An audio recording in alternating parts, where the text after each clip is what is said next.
Cutie पर भेजे गए सवाल तज्जियाकारों के सामने रखते हैं। भट्टी साहब, पूछा जा रहा है सुहेल आफरीदी इंतखाबी ज़ाब्ता अखलाक की खिलाफ वर्जी केस में इलेक्शन कमीशन के सामने पेश हुए। केस में वकील ने इलेक्शन कमीशन पर जानिबदारी के इल्ज़ामात लगाए। क्या ये केस खैबर पख्तूनख्वा में हुकूमत के लिए मुश्किलात पैदा कर सकता है? जी मैडम शेख, अब जो आइन साजी और कानून साजी हुई है उसके मुताबिक इलेक्शन कमीशन साहब बहादुर किसी को भी नाअहल कर सकता है, किसी भी मेंबर को। और इससे पहले अलबत्ता सुप्रीम कोर्ट और हाई कोर्ट के फैसले थे कि इलेक्शन कमीशन किसी मेंबर को नाअहल नहीं कर सकता, ये काम अदालत का है, लेकिन अब इलेक्शन कमीशन कर सकता है। और अगर हुकूमत चाहे तो वो मुश्किलात पैदा कर सकती हैं सुहेल अफरीदी साहब के लिए।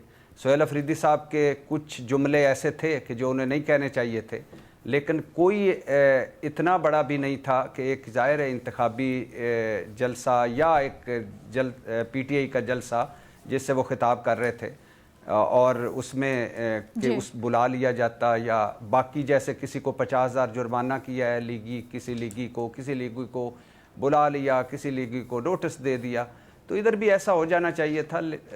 अनफॉर्चुनेटली नहीं हुआ।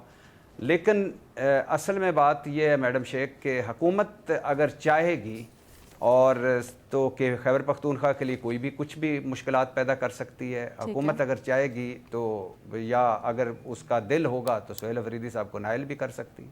ठीक है, थैंक यू भट्टी साहब। फ़खर साहब, पूछा जा रहा है भारतीय वज़ीर दिफा के सिंध के हवाले से तौसी पसंदाना बयान को पाकिस्तान ने सख्त अल्फाज में मुस्तरद किया है। सवाल यह है कि पाकिस्तान को भारत के इश्तियाल अंगेज़ बयानात से निपटने के लिए क्या हिकमत अमली अपनानी चाहिए? बहुत शुक्रिया। ये हमारे सामने भारत की ही मिसाल है कि जो कश्मीर है एक डिस्प्यूटेड जो है वो टेरिटरी है, लेकिन पाकिस्तान जब भी कश्मीर के हवाले से आवाज़ उठाता है या जब भी कश्मीरियों के हक़ के खुद इरादियत के लिए आवाज़ उठाता है तो भारत उसको ना सिर्फ ये कि अपना इंटेग्रल और इंटरनल मामला समझता है, बल्कि ये दुनिया भर में शिकायत भी लगाता है कि ये पाकिस्तान जो है इसके अंदर मुदाखलत कर रहा है। तो पाकिस्तान को मेरा ख्याल है कि भारत से ही सीखना चाहिए कि सिंध जो है वो ना तो कोई डिस्प्यूटेड टेरिटरी है बल्कि वो पाकिस्तान का एक बड़ा अहम हिस्सा है। और इस तरह अगर भारतीय वज़रा ये इस तरह के बयानात देते हैं तो मेरा ख्याल है कि पाकिस्तान को इसके लिए बड़ा स्ट्रॉन्ग रिएक्शन देना चाहिए। सिर्फ ये नहीं कि इसकी जो है वो मजम्मत करनी चाहिए, बल्कि ये इसको जो रेलिवेंट जितने भी प्लेटफॉर्म्स हैं उसके ऊपर इस मामले को उठाना चाहिए कि भारत किस तरह से पाकिस्तान के अंदरूनी मामलात के हवाले से, और वो भी इस तरह के जो कोई डिस्प्यूटेड नहीं है उनमें ये मुदाखलत कर रहा है और वहाँ पे ये जो कोई अपराइजिंग की या इसके हवाले से कोशिश कर रहा है, तो ये मेरा ख्याल है पाकिस्तान रेलिवेंट फोरम पे इसको उठाना चाहिए। ठीक है, थैंक यू फ़खर। उमर चीमा साहब, आपसे पूछा जा रहा है कि पंजाब ने अमन व अमान के लिए शहरियों और इदारों से तजावीज़ मांगी है, तमाम इदारों और अवाम को पार्टनर्स इन पीस बनने की दावत दी है। क्या ये अच्छा इकदाम है? आमतौर पे उनके मैंडेट पर, पंजाब गवर्नमेंट के मैंडेट पर तो सवाल उठाए जाते हैं, लेकिन उनकी कारकर्दगी पर सवाल उठाना कदरे मुश्किल काम है। और जब हम उनका मुआवजा करते हैं बाकी सूबों के साथ, तो पंजाब ओवरऑल बेहतर परफॉर्म करना है गवर्नेंस के हवाले से। और उनसे भी अगर देखा जाए कि कौन सा शोबा है कि जिधर ज्यादा काम हो रहा है, तो लॉ एंड ऑर्डर को उन्होंने बहुत हद तक इम्प्रूव किया है। इवन जो इस हुकूमत के मुखालिफ हैं वो भी लॉ एंड ऑर्डर की हद तक इस चीज पर इत्तेफाक करते हैं कि उसमें बहुत ज्यादा बेहतरी आई है। पहले उन्होंने कोई लोगों से असला वापस लेने की कैंपेन चलाई, आई डोंट नो कि उसका क्या स्टेटस है। अच्छा जी, रीमा उमर साहिबा से सवाल करते हैं। रीमा, आपसे सवाल हो रहा है, मौलाना फजल रहमान ने जो प्रेस कॉन्फ्रेंस की है और 27वीं आईनी तरमीम को न सिर्फ मुस्तरद किया है बल्कि एक और अहम इशू के ऊपर वो बात कह रहे हैं कि जी 18 साल से कम उम्र को नाबालिग कहना किस शरीयत में है, जायज़ निकाह के लिए मुश्किलात पैदा की जा रही हैं। मज़ीद ये कहा है कि आइन पार्लियामान को कानून और सुन्नत के मुताबिक कानून साजी करने का पाबंद करता है, तो ये जो कम उम्र शादी से मुतल्लिक कानून साजी की गई है ये गलत है। सवाल ये किया जा रहा है आपसे कि क्या पार्लियामेंट कम उम्री की शादी की हद खुद से तय कर सकती है या कोई मजहबी तशरीह इस सिलसिले में करवाना ज़रूरी है? लीना, पहले तो मौलाना साहब को जो कानून है वो पढ़ लेना चाहिए और समझ लेना चाहिए कि उसमें क्या बात की जा रही है।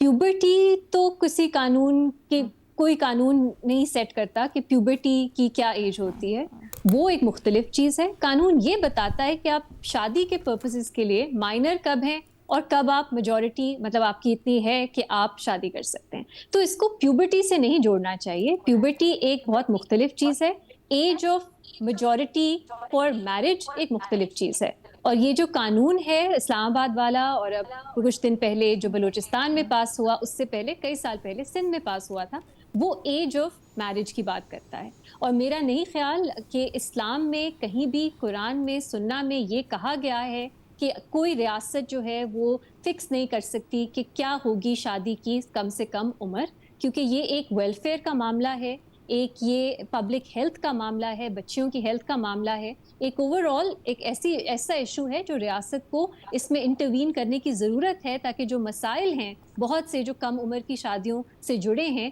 ان کو ریزالو کیا جائے. تو یہ سمپل سی چیز ہے. اس کو یہ بتانا کہ پیوبرٹی ڈٹرمن کر دی ہے ریاست نے، ایسی بالکل بات نہیں ہے. اور پیوبرٹی کو صرف شادی سے جوڑنا یہ بھی غلط بات ہے. شادی صرف جنسی ریلیشنز کا نام نہیں ہوتا. شادی میں اور بھی بہت سی چیزیں ہیں جو ایک کپل کو ایک فیملی سٹارٹ کرنے کے لیے، ایک نئی زندگی سٹارٹ کرنے کے لیے چاہیے ہوتا ہے، اور اس میں صرف جنسی تعلقات اس کا ایک حصہ ہے. مجھے افسوس ہوتا ہے کہ جب بھی ہم کچھ ریلیجس جو ہمارے طبقے ہیں ان کی طرف سے کرٹیک سنتے ہیں ان قوانین کی، وہ شادی کو ریڈیوس کر دیتے ہیں کہ وہ ایک ایسا انسٹرومنٹ ہے بس صرف وہ جنسی تعلقات اس میں ہوتے ہیں.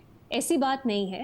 اور میرا خیال ہے بالکل درست فیصلہ ہے کہ شادی کی آپ ایک ایج سیٹ کریں. آگے جو انہوں نے بات کی اس میں دیکھیں ایک کنفیوژن ہے، اور وہ ہماری ججمنٹس میں بھی آپ کو نظر آتی ہے جو اس طرح کے قوانین پاس ہوتے ہیں کہ اس کو ان پریکٹس کیا کیا جائے. فار ایگزامپل، کیا کم عمر کی اگر بچی ہے یا بچہ ہے، کیا ان کے ساتھ اگر جنسی تعلقات ہیں وہ کیا اسٹیچوٹری ریپ تصور ہوں گے یا نہیں ہوں گے. ایک ہماری ججمنٹ تھی اسلام آباد ہائی کورٹ کی جس میں اس طرف اشارہ تھا کہ وہ اسٹیچوٹری ریپ تصور ہو سکتے ہیں، لیکن اور بہت سی ججمنٹس ہیں جو کہتی ہیں کہ ایسا نہیں ہوگا. اور اس میں ایک بہت کنفیوژن ہے ہماری جورسپروڈنس کی حد تک. تو اس پہ میرا خیال ہے کویسچن ریز کرنا چاہیے کہ یہ امپلیمنٹ کس طرح ہوں گے قوانین. بہت سے فنڈامنٹل سوالات ہیں جن کا جواب ہمیں یہ قوانین نہیں دیتے. لیکن یہ سوال اٹھانا کہ پارلیمنٹ قانون سازی نہیں کر سکتی، پارلیمنٹ ضرور کر سکتی ہے. ہماری پارلیمنٹ کا نام ہے مجلس شورا.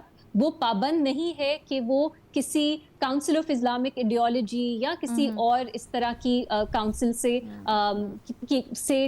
مطلب ان کی اگر رائے آ جائے تو اس کی پابند ہو جاتی ہے فالو کرنا. تو ہماری پارلیمنٹ ہے وہ قانون سازی کر سکتی ہے. انہوں نے بچوں کے ویلفیئر کے لیے یہ قانون سازی کی ہے جو ان کا حق ہے.